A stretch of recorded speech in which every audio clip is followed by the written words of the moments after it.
میں پشاور گیا تو جماعت میں انہوں نے کہا جی یہاں ایک وکیل صاحب ہیں، تبلیغ والوں کو بہت گالیاں دیتے ہیں۔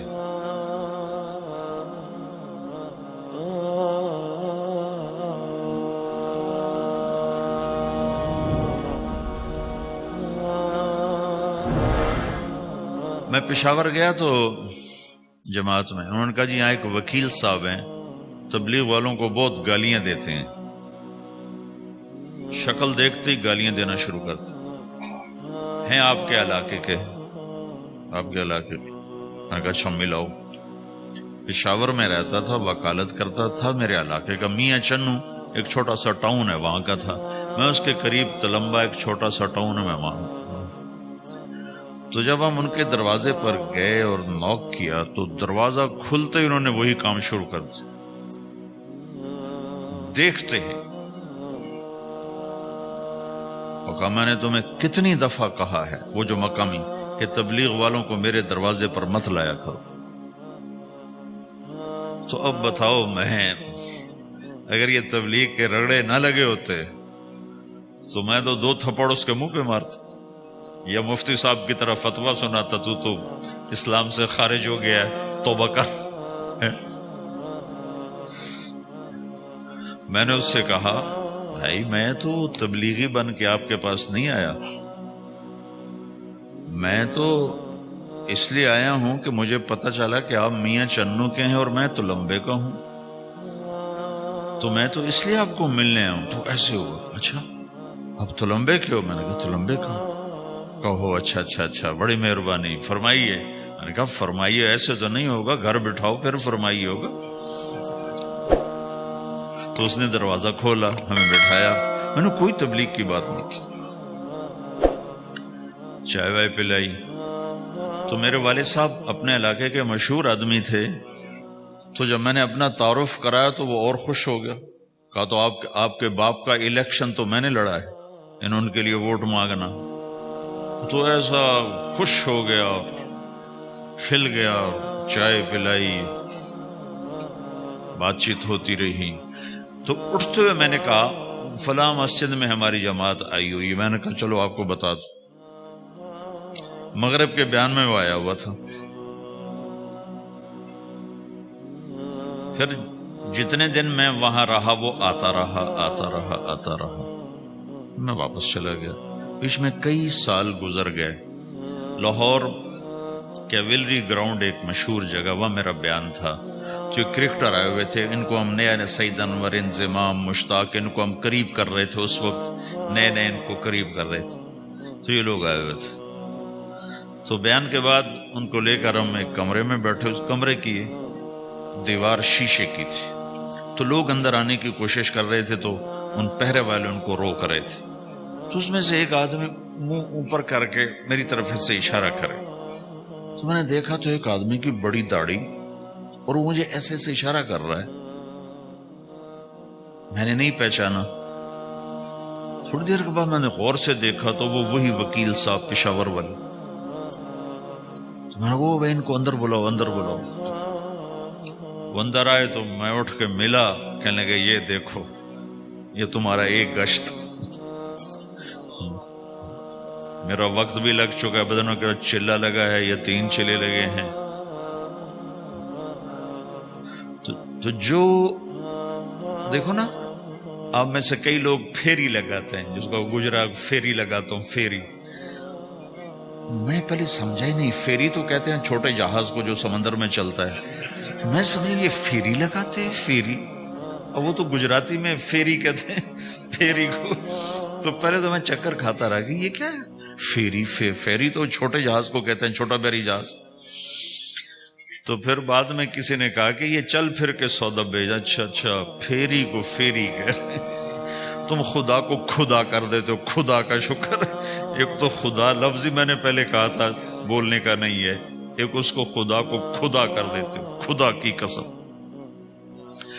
تو تم پھیری لگاتے لگاتے گاہک بنا لیتے ہو، نہیں بناتے ہو؟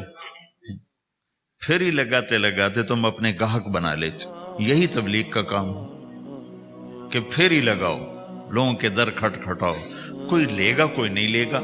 جو آپ لوگ پھیری لگاتے تو سارے آپ سے سودا لیتے ہیں، نہیں لیتے. کوئی لیتا ہے, کوئی نہیں لیتا. لیکن آپ جاتے رہتے ہو, جاتے رہتے ہو, جاتے رہتے ہو, جاتے رہتے ہو. آہستہ آہستہ آپ اپنا اتنا کام کر لیتے ہو کہ آپ کی روٹی چل جاتی. تو سارے نبیوں نے پھیرا لگایا.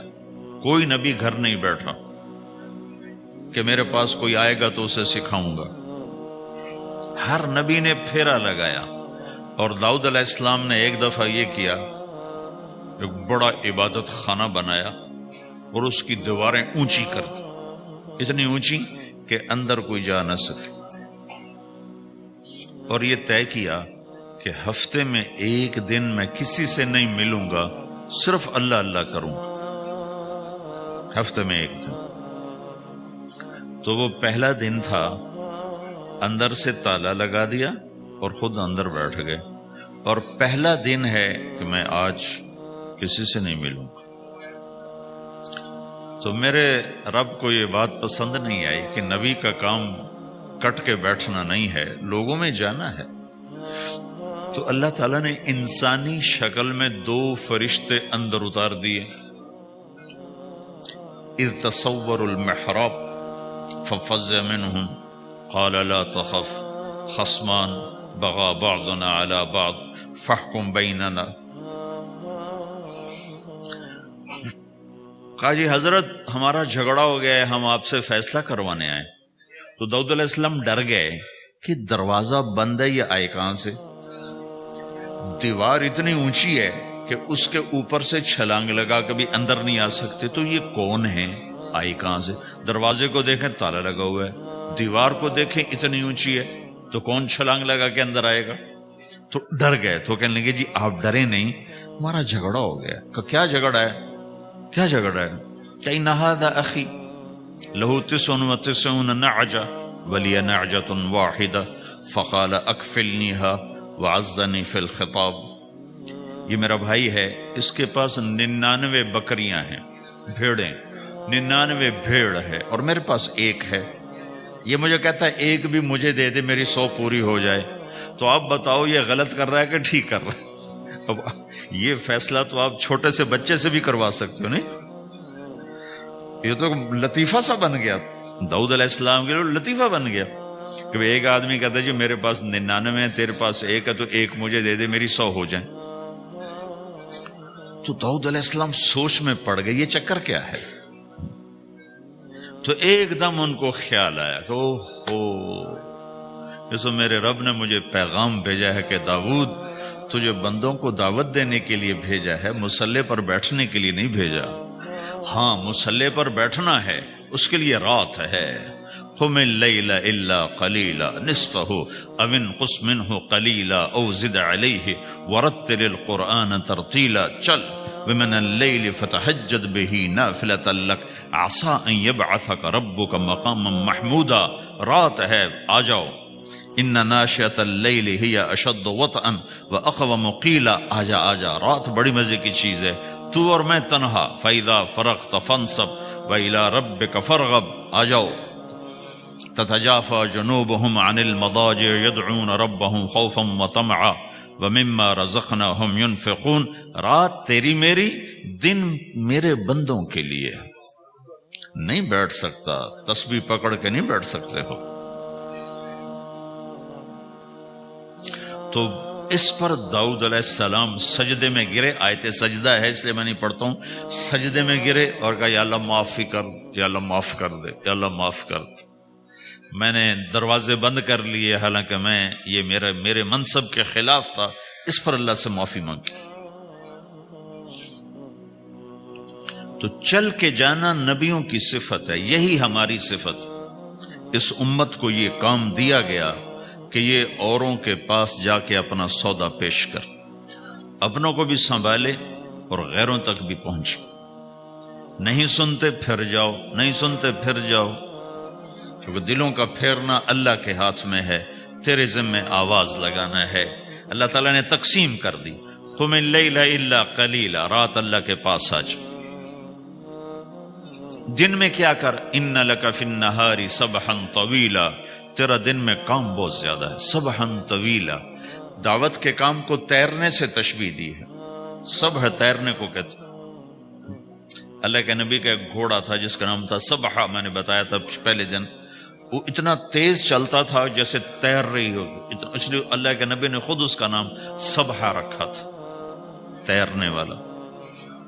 تو تبلیغ کے کام کو تیرنے سے تشبیہ دی کہ آپ نے لمبا تیرنا ہے، اور مکے میں تو پانی کوئی نہیں، تو کہاں تیرنا ہے جی؟ سارے مکے میں پانی کا قطرہ کوئی نہیں زمزم کے کنویں کے سوا، تو تیرنا کہاں ہے؟ یہ اس دعوت کے کام کی بڑی خوبصورت تصویر ہے، سبحا طویلا. حالانکہ اللہ فرماتا ہے ان لک فی النہار شغلا طویلا عملا عظیما جہدا طویلا، لیکن سبحا طویلا. جو آدمی چل رہا ہوتا ہے اگر وہ بیٹھ جائے تو کوئی نقصان تو کوئی نہیں. گاڑی چلا رہا ہے، کہیں گاڑی روک لے تو کوئی نقصان تو کوئی نہیں، تھوڑی دیر سے پہنچ جائے گا. کہیں گاڑی کھڑی کر کے کافی پینے لگ گیا تو کوئی مسئلہ تو کوئی نہیں ہے، آدھا گھنٹہ دیر سے گھر پہنچ جائے گا. تیرنے والا پانی میں اتر گیا، اب یہ رک سکتا ہے؟ کیوں بھائی؟ اگر یہ کافی پینے کا ارادہ کرے تو کہاں جائے گا؟ تو مچھلی کے پیٹ میں جائے گا. پانی میں اترنے کے بعد اختیار ختم ہے، اب تیرنا ہے. کہاں تک؟